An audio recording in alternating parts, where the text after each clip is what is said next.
Okay, hai. Selamat kembali bersama saya.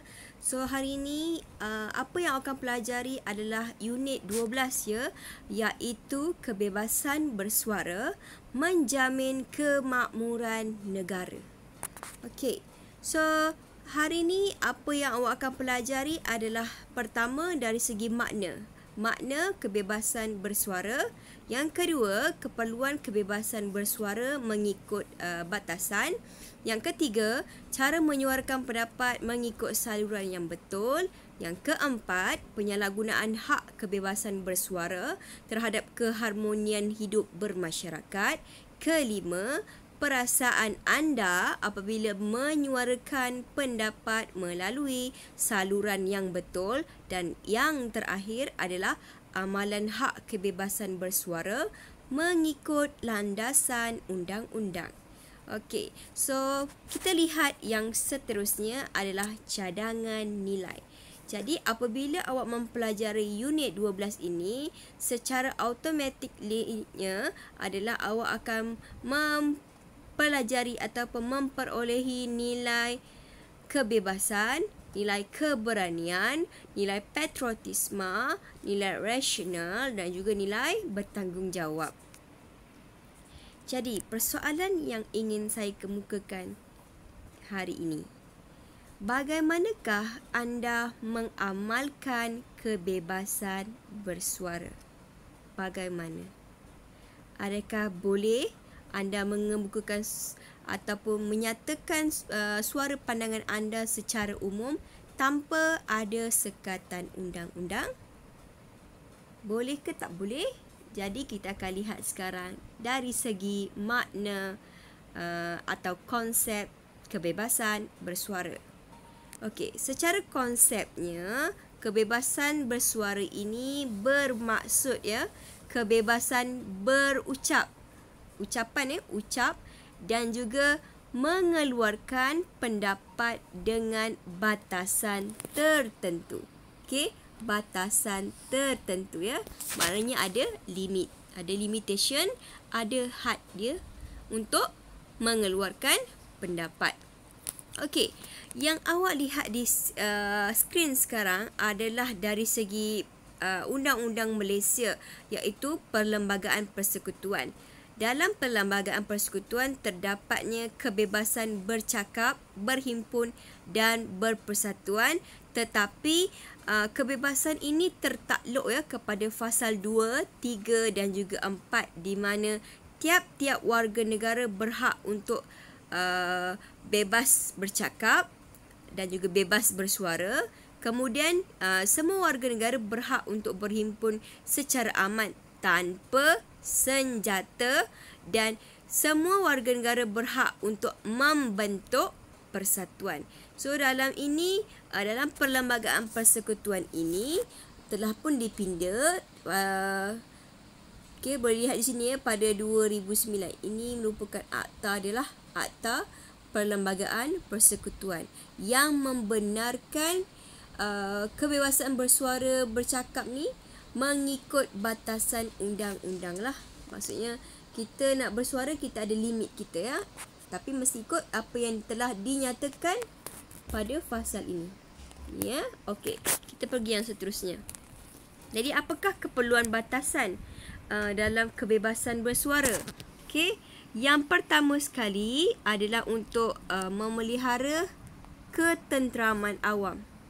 Maksudnya supaya tak akan ada pergaduhan. Bila tak ada pergaduhan, maka keamanan akan tercapailah dalam kalangan masyarakat. Yang kedua, ia mampu mengekalkan keharmonian negara. So negara akan jadi negara yang aman, negara yang damai, sebab tadi kita faham bila masa kita perlu mengamalkan hak bersuara. Seterusnya, kalau awak lihat lagi, kebebasan bersuara ni bila kita tahu tentang keperluannya, ia akan merapatkan perpaduan antara kaum. Dan menghindari perbuatan fitnah tentang perkara yang tuduh menuduh. Itu fitnah Dan selain daripada itu, meningkatkan kemakmuran, kemajuan negara. Okey. Dan kalau kita lihat juga, keperluan batasan kebebasan bersuara ini adalah untuk mengelakkan prasangka serta provokasi. Provoke, tahu kan dalam bahasa Inggeris provoke tu macam mana? Dia sama je dalam bahasa Melayu tu, provokasi lah. Macam saja je menyebabkan berlakunya pergaduhan tu sendiri. Dan yang terakhir, kenapa perlunya ada batasan dalam kebebasan bersuara adalah untuk mengelakkan berlakunya perselisihan faham antara kaum. Maksudnya kita sengaja cari isu sensitif, maka dia akan menyebabkan pergaduhan dalam kalangan masyarakat majmuk di negara ini. Okey, so kita pergi yang seterusnya. Apakah cara menyuarakan pendapat dengan saluran yang betul? Okey, maknanya semua orang boleh menyatakan pendapat masing-masing. Semua orang boleh bagi idea masing-masing. Semua orang boleh buat satu teguran. Kalau katakan awak tak puas hati tentang sesuatu dasar, boleh. Tapi mesti mengikut saluran yang betul. Okey, so yang pertama sekali, awak boleh melakukan perbincangan secara berhemah. Contoh, tak puas hati dengan pentadbiran sekolah punya peraturan sekolah. Jangan terus pergi buat propaganda depan sekolah. Jangan pergi bawa spanduk, saya tak suka sekolah ni. Bawa spanduk. Itu salah. Cara yang salah. So, apa caranya?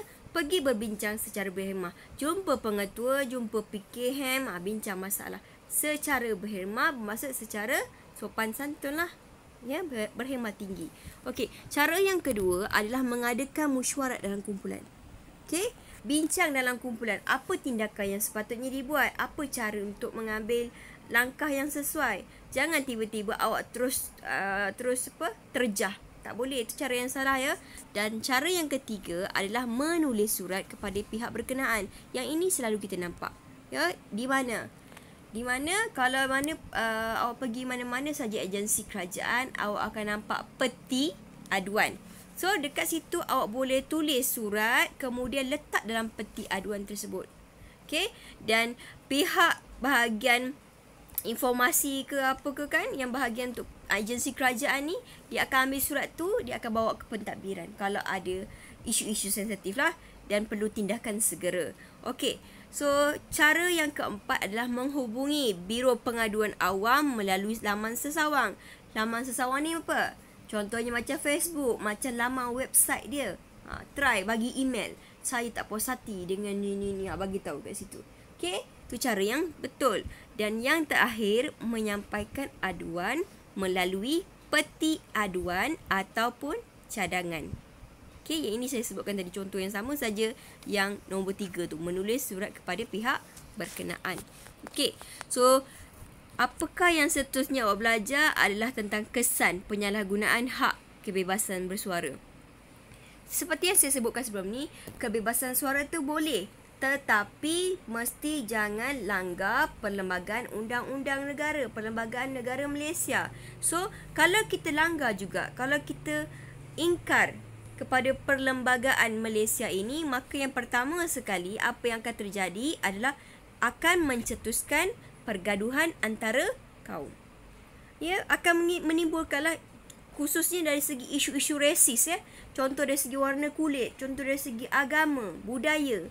Maka bila kita saling tak faham, maka ianya akan menyebabkan pergaduhan lah ya. Yang kedua, akan menimbulkan suasana yang huru-hara. Huru-hara ni apa? Bergaduh tadilah. Keadaan yang tidak tenteram. Okey, seterusnya dia akan mewujudkan prasangka antara individu dan menjejaskan kestabilan politik. Okey, paling teruk lagi, keadaan ini mampu mencemarkan imej negara. Bila dah wujudnya prasangka, bila dah wujudnya politik pun dah tak berapa nak stabil, maka siapa yang rugi? Negara lah. Dan sudah tentu imej negara akan rosak. Okey, dan yang seterusnya, kesan penyalahgunaan ini kita dapat lihat adalah mempengaruhi gaya hidup yang tidak sihat. Kenapa tidak sihat? Sebab wujudnya prasangka. Sebab suasana dah tak aman, huru-hara ya. Jadi dia menggalakkan kehidupan yang tidak baik lah. Dan akhir sekali menggugat keamanan negara. Yang ini paling kita takutkan ya. Bila berlakunya perpecahan, maka suasana negara pun tidak aman dan huru-hara lah negara kita. Okey, so kita pergi yang seterusnya. Ini adalah merupakan 2 akta yang terdapat bagi dalam hak kebebasan bersuara yang patut awak tahu adalah tentang Akta Rahsia Rasmi, ya, di mana 1972 iaitu Akta 88, yang mana dalam akta ini dia menyatakan bahawasanya satu undang-undang yang berperanan untuk menyemak dan menyatukan undang-undang yang berhubung dengan perlindungan rahsia rasmi. Segala rahsia, ya, dan yang dikelaskan sebagai rahsia besar, rahsia sulit terhad, tidak boleh dibocorkan kepada umum. Tak boleh, ya. Dan tidak sama sekali dibenarkan. Ni, perkataan dibenarkan dan juga dimiliki. Menyimpan, mengedar, memaklumkan kepada orang ramai pun tidak boleh. Kalau buat juga, maka boleh dihukum. Okey. So, akta yang kedua yang awak akan lihat adalah tentang Akta Komunikasi Multimedia 1998, iaitu dalam Akta 588. Di mana dalam Akta Komunikasi dan Multimedia ni, fungsi dia adalah untuk mengawal selia industri komunikasi dan multimedia di Malaysia. Okey. So, pada masa yang sama juga, ya, Akta Komunikasi dan Multimedia ni turut digubalah dan diluluskan untuk memenuhi keperluan pengawalseliaan industri penumpuan komunikasi dan juga multimedia yang semakin berkembang. Okey, sebab kadang-kadang bila komunikasi ni, kalau kita tak ada kawalan, maka boleh menyebabkan benda-benda negatif dan secara langsung boleh menyebabkan prasangka dan akhirnya huru-hara lah negara kita, ya, akan menyebabkan pergaduhan lah. Sebab tu kita kena ada wujudnya Akta Komunikasi dan juga Multimedia. So, dalam akta ini juga ianya bertujuan untuk menyediakan satu aset peruntukan pengawalseliaan yang berdasarkan definisi generik pasaran dan aktiviti industri komunikasi dan juga multimedia. Okey. So, kita pergi yang seterusnya. So, pengakhirannya adalah kesimpulan. Okey. So, akhir kata, jika kita tahu tentang hak kita dalam hak bersuara, maka kita sebagai rakyat Malaysia ni akan hidup dengan aman dan damai. Okey, kalau nak hidup aman dan damai, bermakna kita perlu tahu hak kebebasan suara itu diamalkan dengan sewajarnya. Okey, janganlah awak pergi menimbulkan huru-hara, menimbulkan demonstrasi, menimbulkan provokasi sehingga mengancam keselamatan masyarakat dan akhirnya tercetus pula kepada pergaduhan besar-besaran lah dalam negara. Okey, itu tak baik. Dan setiap anggota masyarakat ni akan dapat hidup dalam keadaan yang harmoni dan juga gembira jika kita ni tahu bagaimana untuk mengamalkan nilai kebebasan bersuara dengan betul. Okey.